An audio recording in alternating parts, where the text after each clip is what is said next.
Hello and very welcome, my dear students, to your own channel Psycho Dreamers. Today, we are going to revise the chapter number 5 Therapeutic Approaches for your board exam that is on 5th of March, right after the day of Holi. I hope आप सभी पढ़ाई अच्छे से कर रहे होगे और preparation ठीक से चल रही होगी. इस चैप्टर को आने में थोड़ा सा टाइम लग गया, सो सॉरी फॉर दैट. आइए शुरू करते हैं. तो सबसे पहले ये देखना ज़रूरी है, even before nature of psychotherapy we need to know what is psychotherapy. तो psychotherapy according to your NCERT is a voluntary relationship between the one seeking treatment, मतलब कि client, and the one who treats, यानी कि therapist. इन दो लोगों के बीच में जो वॉलंटरी रिलेशनशिप होती है उसे हम बोलते हैं साइकोथेरेपी. क्लाइंट और थेरेपिस्ट के बीच में एक वॉलंटरी रिलेशनशिप होती है कि क्लाइंट चाहता है ठीक होना और थेरेपिस्ट चाहता है उसको ठीक करना, यानी कि दोनों विलिंगली इसमें पार्टिसिपेट करते हैं. So that is psychotherapy. आगे बढ़ते हैं. नेचर ऑफ साइकोथेरेपी क्या है फिर? It is systematic process to help individuals overcome problems. उनकी जो भी प्रॉब्लम्स होती हैं उनको ओवरकम करने के लिए सिस्टमेटिकली एक प्रोसीजर होता है, उसको फॉलो किया जाता है और उसको यूज़ करके उनकी प्रॉब्लम्स को, लोगों की यानी कि क्लाइंट्स की प्रॉब्लम्स को सॉल्व किया जाता है. Then requires trained professionals. तो जो साइकोथेरेपी है इसमें ट्रेन्ड प्रोफेशनल्स की ज़रूरत होती है. ऐसा नहीं है कि कोई भी इंसान, चाहे उसने कोई भी डिग्री की हो, कुछ भी कर रहा हो या कुछ भी ना किया हो, और वो इंसान आकर साइकोथेरेपी दे सकता है आपको. ऐसा नहीं होता है. उसके लिए ट्रेनिंग की ज़रूरत होती है. एक लॉन्ग टर्म ट्रेनिंग होती है जिसमें काफ़ी सारी डिग्रीज, काफ़ी सारी ट्रेनिंग, काफ़ी सारी इंटर्नशिप्स इन्वॉल्व होती है. उसके बाद फिर आप कैपेबल बनते हो साइकोथेरेपी देने के लिए. फिर based on psychological principles, and this is very important कि साइकोलॉजिकल प्रिंसिपल्स पर बेस्ड होती है. साइकोथेरेपी जो है वो ऐसे ही हवा में बातें नहीं की जाती है. प्रिंसिपल्स जो होते हैं, साइकोलॉजिकल प्रिंसिपल्स, साइकोलॉजिकल थ्योरीज पर बेस्ड जो होते हैं, उन पर बेस्ड होती है साइकोथेरेपी. आगे बढ़ते हैं. फिर देखते हैं कि गोल्स क्या है साइकोथेरेपी के. साइकोथेरेपी के गोल्स में क्या क्या चीज़ें होती हैं, जितना इसमें लिखा है इसके अलावा थोड़ी कुछ चीज़ें और भी हैं आपके एनसीईआरटी के according. Reinforcing clients resolve for betterment. तो क्लाइंट को रीइंफोर्स करता है थेरेपिस्ट कि वो बेटरमेंट के लिए आगे बढ़ सके. लेसनिंग इमोशनल प्रेशर, उसके ऊपर से इमोशनल प्रेशर को कम करना. Unfolding the potential for positive growth. Modifying habits, changing thinking patterns, increasing self-awareness, improving interpersonal relationships and communication, facilitating decision making, becoming aware of one's choices in life, relating to one's social environment in a more creative and self-aware manner. तो ये सभी होते हैं goals of psychotherapy according to the NCERT. आगे चलते हैं. Therapeutic relationship. Now this is important from the point of view of your exam, board exam. So what do you mean by this therapeutic relationship? First of all, this is a therapeutic relationship और alliance between the client and therapist. अब ऐसा नहीं होता है कि ये जो therapeutic relationship होती है वो बस दो लोग हैं जो रास्ते से क्रॉस कर रहे थे, एक दूसरे को देखा और एक दूसरे से बात कर ली और फिर चले गए. So this is not like passing acquaintance. और ऐसा भी नहीं है कि ये एक परमानेंट रिलेशनशिप होती है कि एक बार एक थेरेपिस्ट और क्लाइंट बन गए तो ज़िंदगी भर के लिए वो रिश्ता बन गया और अब तो कभी तोड़ नहीं सकते और जन्मों जन्मों का साथ हो गया. ऐसा भी नहीं होता है. सो क्या है ये? दो मेजर कंपोनेंट्स होते हैं थेरेपेटिक अलायंस के. पहला क्या है कि जो इसका जो नेचर है वो कॉन्ट्रेक्चुअल होता है. कॉन्ट्रैक्ट पर बेस्ड होता है कि कितने टाइम तक, जब तक कि थेरेपिस्ट और क्लाइंट काम साथ में करेंगे, जब तक कि थेरेपिस्ट जो क्लाइंट है उसकी प्रॉब्लम सॉल्व ना हो जाए. और दूसरा है कंपोनेंट है थेरेपेटिक अलायंस का कि लिमिटेड ड्यूरेशन होता है थेरेपी का. ऐसा नहीं है कि जब तक कभी अगर क्लाइंट कभी सॉल्व कर ही ना पाए अपनी प्रॉब्लम और वो नहीं डील कर पा रहा है तो हमेशा थेरेपी चलती रहेगी. ऐसा नहीं होता है. एक लिमिटेड टाइम ड्यूरेशन होता है इसका. तो ये दो कंपोनेंट्स हैं जो कि इंपॉर्टेंट है. अब इसमें इन्होंने कुछ ऐसी प्रॉपर्टीज़ बताई हैं थेरेपेटिक रिलेशनशिप की जो इंपॉर्टेंट होती है, जिसमें है पहली अनकंडीशनल पॉजिटिव रिगार्ड. जो थेरेपिस्ट होता है वो अनकंडीशनली पॉजिटिव रिगार्ड प्रोवाइड करता है अपने क्लाइंट को. और एम्पैथी प्रोवाइड करता है. एम्पैथी का मतलब होता है कि in simple words putting yourself in somebody else's shoes. दूसरे की जगह पे खुद को देखना, वो कैसा फील कर रहे हैं वो फील कर पाना, तो ये थेरेपिस्ट के लिए बहुत ज़रूरी होता है कि वो एम्पैथी के साथ में क्लाइंट की बात सुने और डील कर सके। Sympathy is very different from empathy, they both are different and you must know the difference between the two. Sympathy is feeling sorry for someone, and empathy is feeling exactly the way the person is feeling in front of you. So these two are very important for the therapist. These characteristics must be there in the therapist. Then there are some more characteristics of the therapeutic relationship. They are trusting, confiding relationship होती है ये जो therapeutic relationship है.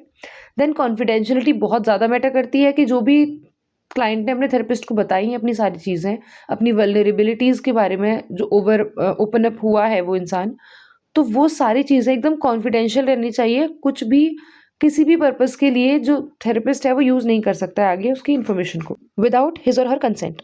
तो client के consent के बिना जो थेरेपिस्ट है वो कहीं पे भी उसकी इन्फॉर्मेशन को किसी भी तरह से यूज़ नहीं कर सकता है। देन प्रोफेशनल रिलेशनशिप होती है ये, ऐसा नहीं है कि फ्रेंड्स बन जाते हैं साथ में बात करते करते। This is a professional relationship and should be treated like that only. फिर आती है types of therapies. Behaviour therapy में क्या होता है, ये बेस्ड होती है बिहेवियरिज्म पर। प्रिंसिपल ऑफ बिहेवियरिज्म जो है साइकोलॉजी में, बिहेवियरिस्टिक स्कूल ऑफ थॉट जिसे बोलते हैं हम, तो उसके प्रिंसिपल्स पर बेस्ड होती है ये थेरेपी, बिहेवियर थेरेपी। इसमें माना जाता है कि कंडीशनिंग और लर्निंग के बेसिस पर थेरेपी की जाती है। जो प्रॉब्लम है वो भी लर्निंग से आई है और हम उसका सोल्यूशन भी लर्निंग के थ्रू निकाल सकते हैं। कोई गलत चीज़ अगर लर्न कर ली गई है और उसकी वजह से प्रॉब्लम आ रही है, तो हम उसको अनलर्न करके कोई अच्छी चीज़ को लर्न कर लेंगे अगर, तो प्रॉब्लम सॉल्व भी की जा सकती है। इस पर बेस्ड होती है बिहेवियर थेरेपी। अब यहाँ पर ही बोलते हैं behaviour therapists postulate that psychological distress arises because of faulty behaviour patterns और थॉट प्रोसेसेस और या थॉट पैटर्न्स। अब मेथड ऑफ ट्रीटमेंट क्या है बिहेवियर थेरेपी का, कि जो क्लाइंट आया है साइकोलॉजिकल डिस्ट्रेस या फिर फिजिकल सिम्टम्स के साथ में, जो कि फिजिकल डिजीज से रिलेटेड तो बिल्कुल भी नहीं है उसके सिम्टम्स, ना ही तो साइकोलॉजिकल वाले ना ही फिजिकल सिम्टम्स, कोई फिजिकल डिजीज नहीं है उसको, तो उनको ऐसे इंटरव्यू किया जाता है with a view to analyse his or her behaviour pattern, उसके बिहेवियर पैटर्न को चेक करने के लिए कि क्या एक्चुअल में ये करता क्या है रेगुलरली, ऐसा क्या है जिसकी वजह से इसको प्रॉब्लम आ रही है, इसके बिहेवियर में कुछ प्रॉब्लम होगी। सो एक बार जब बिहेवियर पैटर्न्स नजर आ जाते हैं, फॉल्टी बिहेवियर नजर आ जाता है कि क्या कहाँ पर गड़बड़ हो रही है बिहेवियर में, या पैटर्न क्या है बिहेवियर का ऐसा जिसकी वजह से प्रॉब्लम आ रही है, तो फिर उसको उसके साथ में डील किया जाता है। क्या पैकेज यूज़ किया जा सकता है ट्रीटमेंट के लिए, वो फिर चुना जाता है, ऑप्ट किया जाता है।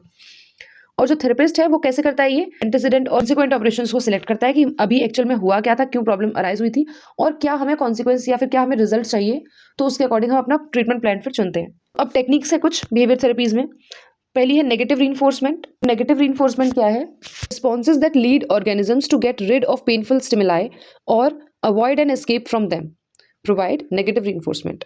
अब इसका एग्जाम्पल क्या है, one learns to put on woollen clothes, burn firewood और use electric heaters to avoid the unpleasant cold weather. तो जो अनप्लेजेंट चीज़ है उससे बचने के लिए आप कुछ ना कुछ एस्केप या फिर अवॉइडेंस टेक्निक यूज़ करते हो, उसको हम बोलते हैं नेगेटिव रीइंफोर्समेंट। कुछ भी नेगेटिव जो है उससे बचने के लिए, आपको जो नहीं चाहिए डिजायरेबल, उससे अनडिजायरेबल जो चीज़ें जिससे बचने के लिए आप जो बिहेवियर शो करते हो, जिसमें कि आप या तो अवॉइड कर रहे होते हो किसी चीज़ को या फिर आप एस्केप कर रहे होते हो, that is called negative reinforcement. Next फिर होती है इवर्सिव कंडीशनिंग। इवर्सिव कंडीशनिंग में क्या होता है, it refers to the repeated association of undesired response with an aversive consequence. एक ऐसे अनडिजायर्ड रिस्पॉन्स को एसोसिएट कर दिया जाता है इवर्सिव कॉन्सिक्वेंस के साथ में, मतलब कि ऐसा कोई कॉन्सिक्वेंस जो कि इंसान चाहता है बदलना अपने अंदर, उसे लगता है कि ये मेरे अंदर अच्छी आदत नहीं है। For example very very common, drinking और स्मोकिंग।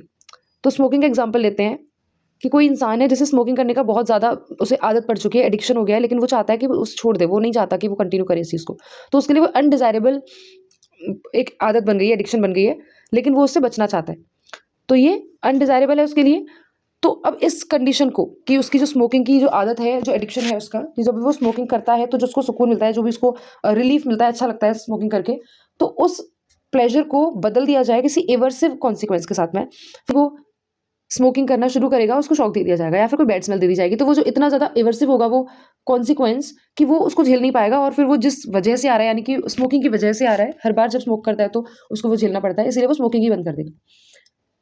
तो this is aversive conditioning. Then next is token economy, कि टोकन दिए जाते हैं एक डिजायरेबल बिहेवियर को अटेन करने के लिए। अगर कोई बच्चा है जिसका बिहेवियर चेंज करना है, तो उसको हर डिजायरेबल बिहेवियर पे छोटे छोटे बिहेवियर्स के लिए टोकन दिए जाते हैं, और जब उसके पास कुछ नंबर ऑफ टोकन्स कलेक्ट हो जाते हैं तो उसको उसके लिए डिजायरेबल जो भी चीज़ हो वो दी जाती है। प्लेजेंट कोई ना कोई रिइंफोर्समेंट या प्रेजेंट दिया जाता है उसको। फिर है सिस्टमेटिक डिसेंसिटाइजेशन।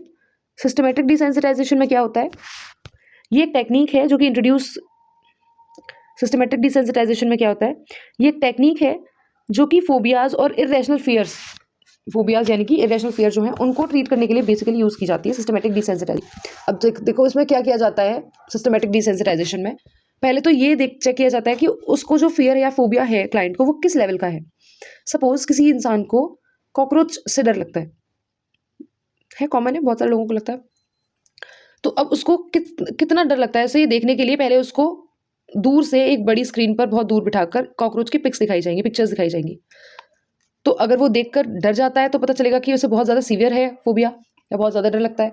या फिर अगर वो देख लेता है, देख पाता है, उसे प्रॉब्लम नहीं होती उतने में, तो फिर आगे बढ़ेंगे और उसको फिर नज़दीक से दिखाएंगे वो स्क्रीन। उसके बाद फिर इस तरह से हायरार्की में कि पहले नज़दीक से स्क्रीन दिखाई, फिर बाद में उसको एक टॉय कॉकरोच दिखाया दूर से, फिर पास से उसको टॉय कॉकरोच दिखाया, फिर उसको एक असली कॉकरोच बहुत दूर से दिखाया, फिर पास से उसको असली कॉकरोच दिखाया। और अगर फिर भी वो इंसान धीरे धीरे करके अगर वो हील कर चुका है तो हो सकता है फिर बाद में वो उसको टच भी कर सके लास्ट में। तो इस तरह से ये काम करते हैं सिस्टमेटिक डिसेंसिटाइजेशन, कि डिसेंसिटाइज हो जाता है जिस चीज़ के लिए वो सेंसिटिव हो गया था इंसान, कि कॉकरोच देखते ही वो एकदम परेशान हो जाता है, क्योंकि इरेशनल फियर था, कोई रीज़न नहीं होता इन फियर्स का, बट वो सेंसिटिविटी बहुत बढ़ जाती है कि उसे देखते ही वो चीखना चिल्लाना या फिर डर जाना या फिर सिंपैथेटिक नर्वस सिस्टम का एक्टिवेट हो जाना। तो उन सारी चीज़ों के लिए डिसेंसिटाइज करना उस इंसान को, ये एम होता है इस थेरेपी का या इस टेक्निक का। नेक्स्ट है मॉडलिंग। मॉडलिंग में क्या किया जाता है, जो क्लाइंट है वो सीखता है नए बिहेवियर को या डिजायरेबल बिहेवियर को एक सर्टेन वे में by observing the behaviour of the role model. जो भी उसका रोल मॉडल है उसके बिहेवियर को ऑब्जर्व करता है, या फिर जो थेरेपिस्ट है वही इनिशियली उसको एक रोल मॉडल की तरह एक्ट करता है और फिर उसको कॉपी करके या उसको देखकर जो क्लाइंट है वो सीखता है कि मुझे क्या करना चाहिए क्या नहीं करना चाहिए। सो दिस इज मॉडलिंग। ये बिहेवियर थेरेपी टेक्निक्स होती हैं कुछ। कॉग्निटिव थेरेपी जो कि बैक एंड एलिस ने दी है, इसमें आइडेंटिफाई किया जाता है इरेशनल बिलीव्स क्या है, पहले तो कि वो किन इरेशनल बिलीव्स की वजह से एक्ट कर रहा है कोई इंसान, और उनसे डील किया जाता है। फिर उन इरेशनल बिलीव्स और नेगेटिव थॉट्स जो है उनको रिप्लेस किया जाता है पॉजिटिव और रेशनल बिलीव्स और थॉट्स के साथ में। और उसके बाद में कॉग्निटिव रीस्ट्रक्चरिंग की जाती है कि कॉग्निटिव डिस्टॉर्शंस जो है किसी इंसान को जो सही तरीके से सोच नहीं पा रहा था, समझ नहीं पा रहा था, परसीव नहीं कर पाता, उसके बिलीव्स में कुछ गड़बड़ी थी, तो उनको रीस्ट्रक्चर किया जाता है, वापस से स्ट्रक्चरिंग उनकी की जाती है ताकि ठीक से वो सोच समझ सके और डिसीजन ले सके। एग्जाम्पल है changing I will fail to I will try my best. अब किसी इंसान के अंदर ऐसा बिलीफ बन गया है कि मैं तो फेल हो जाऊंगी या मैं तो फेल हो जाऊंगा, तो इस बिलीफ को इस सेंटेंस के साथ चेंज करना कि आई विल ट्राई माई बेस्ट। अगर वो इस तरह सोचेगा इंसान तो वो एक तो पॉजिटिवली सोच पाएगा, उसको स्ट्रेस नहीं होगी, और दूसरा वो मेहनत ज़्यादा करेगा तो डेफिनेटली वो कर भी पाएगा फिर अच्छा। अगर वो सोचेगा आई विल फेल तो फिर सेल्फ फुलफिलिंग प्रोफेसी की तरह से वो फेल होने की तरफ ही चलेगा, और अगर आई विल ट्राई माई बेस्ट की तरह सोचेगा तो फिर वो अपना बेस्ट ट्राई करेगा और फिर डेफिनेटली वो पास हो जाएगा या अच्छा कर पाएगा। नेक्स्ट है REBT। This is also a type of cognitive therapy. REBT cognitive behaviour therapy ही है, ये भी अल्बर्ट एलिस ने दी थी। REBT is what, rational emotive behaviour therapy. इसमें ABC कंपोनेंट्स होते हैं। A फॉर एक्टिवेटिंग इवेंट या फिर एंटीसीडेंट जो पहले हुआ प्रॉब्लम होने से। फिर B इज बिलीफ कि क्या बिलीफ बना हुआ है उस सिचुएशन को लेकर या उस प्रॉब्लम को लेकर। And then C is consequence कि जो भी बिहेवियर शो कर रहा है इंसान उस बिलीफ की वजह से, उस एक्टिवेटिंग इवेंट की वजह से, फिर उसका कॉन्सिक्वेंस क्या आ रहा है। सो दिस इज ABC। और ये डिसरप्टिंग इरेशनल बिलीव्स पे काम करती है ये थेरेपी, कि जो इरेशनल बिलीव्स होते हैं किसी इंसान के उनको डिसरप्ट करती है ताकि इंसान रैशनली सोच पाए और जो अपने इमोशंस हैं उन पर फोकस कर पाए और अपनी एंग्जाइटी को कंट्रोल करके बिलीव्स को रिस्ट्रक्चर कर पाए। सो दिस इज REBT। नेक्स्ट है फिर humanistic existential therapy. Humanistic existential therapy में क्या होता है कि साइकोलॉजिकल डिस्ट्रेस जो है वो कहाँ से आती है, from the feelings of loneliness, alienation and an inability to find meaning and genuine fulfilment in life. ये माना जाता है ह्यूमनिस्टिक एक्जिस्टेंशियल थेरेपी में कि या तो वो अपना हाईएस्ट पोटेंशियल अचीव नहीं कर पा रहा है या फिर उसको कोई मीनिंग नहीं मिल रहा है अपनी लाइफ में जेन्युइन, जिसके लिए वो जी सके। उसकी लाइफ में फुलफिलमेंट जैसी कोई फीलिंग नहीं है उसके लिए, उसके पास उसको अपने एक्जिस्टेंस का मीनिंग समझ में नहीं आ रहा है, या फिर इस तरह की कोई प्रॉब्लम हो रही है जिसकी वजह से उसको प्रॉब्लम या इशू जो भी वो लेकर आया है वो है। अब इसमें क्या क्या उन्होंने बताया, अनकंडीशनल पॉजिटिव रिगार्ड जैसे हम पहले डिस्कस कर चुके हैं, कार्ल रॉजर्स ने दिया है ये कॉन्सेप्ट।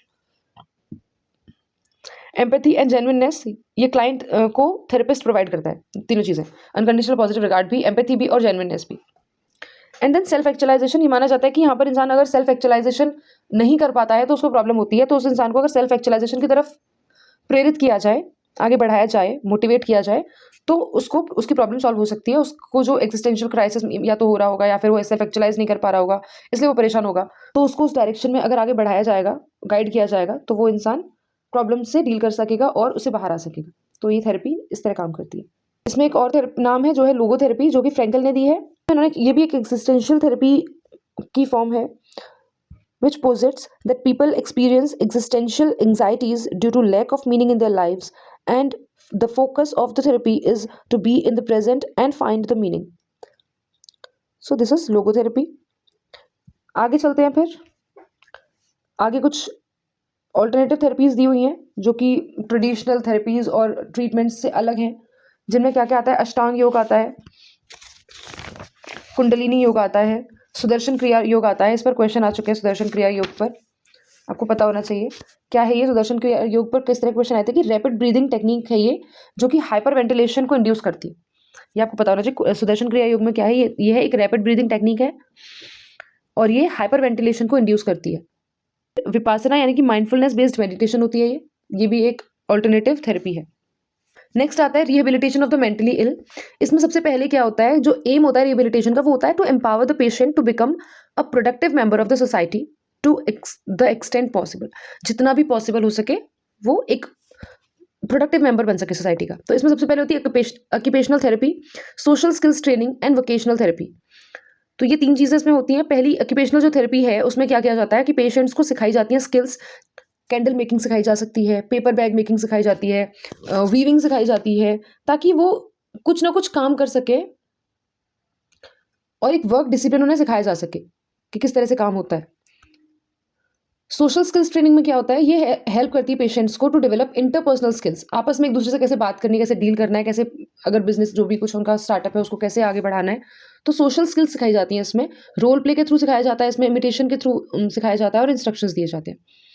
इसमें ऑब्जेक्टिव क्या होता है कि जो पेशेंट है वो सीख सके फंक्शन कैसे करती है कोई सोसाइटी या फिर कोई ग्रुप। फिर अगला होता है कॉग्निटिव रीट्रेनिंग। उनको दी जाती है ये to improve the basic cognitive functions of attention, memory and executive functions. तो इस चीज़ के लिए इम्प्रूव करने के लिए उनको कॉग्निटिव रीट्रेनिंग दी जाती है। और जब पेशेंट इम्प्रूव कर लेता है सफिशिएंटली, तब उसको फिर वोकेशनल ट्रेनिंग दी जाती है, जहाँ पर पेशेंट को हेल्प किया जाता है ताकि वो नेसेसरी स्किल्स को सीख पाए, गेन कर पाए to undertake productive employment. That is vocational training. This is it in your chapter. Nothing else is there. Ethics in psychotherapy we have already discussed. Confidentiality, informed consent होना चाहिए जो client है उसका। ऐसा नहीं कर सकते हो कि कोई भी ज़बरदस्ती किसी क्लाइंट को पकड़ कर ले जाके थेरेपिस्ट के पास बैठा दे कि इसकी थेरेपी कर दो। वो नहीं हो सकता, पॉसिबल ही नहीं है। इसमें इन्फॉर्म्ड कंसेंट के बिना कोई थेरेपी नहीं होती है। देन प्रोफेशनल कॉम्पिटेंस होना चाहिए साइकोलॉजिस्ट या थेरेपिस्ट में। कॉन्फिडेंशियलिटी की हम बात कर चुके हैं पहले ही। So this is it. ये chapter is this much only. This is a small chapter. So I hope आपको कुछ समझ में आया होगा इसमें, जो भी आपके डाउट्स अगर कुछ थे तो। इसमें एक सवाल पूछते हैं बच्चे अक्सर मुझसे कि मैम ये कैसे पता चलेगा कि किस डिसऑर्डर के लिए कौन सी थेरेपी दी जाएगी। तो किस डिसऑर्डर के लिए कौन सी थेरेपी दी जाएगी, ये जानने के लिए सबसे पहले आपको ये पता करना पड़ेगा कि जो डिसऑर्डर है जिसके बारे में बात की जा रही है। कई बार ऐसे एग्जाम में क्वेश्चन आ जाते हैं। तो सबसे पहले आपको ये पता करना पड़ेगा कि वो जो डिसऑर्डर है वो किस एरिया से आ रहा है, मतलब कि किस स्कूल ऑफ थॉट को रिप्रेजेंट कर रहा है। यानी बिहेवियरल थेरेपी या बिहेवियरिज्म से आ रहा है, वो किसी बिहेवियर के बारे में बता रहे हैं कि उस इंसान ने ऐसा सीख लिया या फिर उसकी लर्निंग हुई इस तरह से और उसने बचपन से सीखा और इसलिए वो ऐसा हो गया है। या फिर कोई एग्जिस्टेंशियल क्राइसिस या फिर इस तरह की कोई प्रॉब्लम है, या फिर उसको कुछ अचीव करना है जो वो नहीं कर पा रहा है, अपना हाईएस्ट पोटेंशियल तक नहीं पहुंच पा रहा है। किस स्कूल ऑफ थॉट से वो डिसऑर्डर आ रहा है, उसके बेसिस पर आप डिसाइड करते हो। अगेन उसके बाद फिर आप ये देखते हो कि वो प्रॉब्लम जो है वो किस लेवल पर हो रही है। सपोज कॉग्निटिव लेवल पर हो रही है तो आप कॉग्निटिव थेरेपी प्रोवाइड करोगे। अगर कॉग्निशन और बिहेवियर के इंटरेक्शन में प्रॉब्लम कुछ है, वहाँ पर कुछ लूप बन रहा है इस तरह का जिससे प्रॉब्लमेटिक बन रहा है, तो आप सीबीटी प्रोवाइड करोगे या फिर आरईबीटी प्रोवाइड करोगे। तो इस तरह से आप फिर देखते हो, चेक करते हो कि प्रॉब्लम आ कहाँ से रही है, उसका रूट कॉज क्या है प्रॉब्लम का, फिर आप बता पाओगे कि थेरेपी कौन सी देनी है। तो आई होप आपको ये चीज़ समझ में आई होगी। अब तक आप 1 साल से पढ़ रहे थे इन चीज़ों को, तो आपको पता होंगी चीज़ें। अब लास्ट मोमेंट में आप सिर्फ़ इन्हें देख सकते हो, समझ सकते हो। एक ट्रिक कुछ इसमें नहीं दी जा सकती। अगर आपको आता है 4th चैप्टर और 5th चैप्टर, तो आप उसे रिलेट कर सकते हो बहुत ईज़िली। तो I hope this is clear to you. और अगर फिर भी कोई डाउट है, तो please feel free to ask in the comment section. I am always ready to answer all your queries. Take care, bye bye, अपना ख़्याल रखो। पढ़ाई कर रहे हो अच्छी बात है, पढ़ाई भी करते रहो, लेकिन अपना ख़्याल भी रखो, तबीयत भी ठीक रखो, ठीक है? और इमोशनल हेल्थ का भी ख़्याल रखो। Bye-bye, all the best.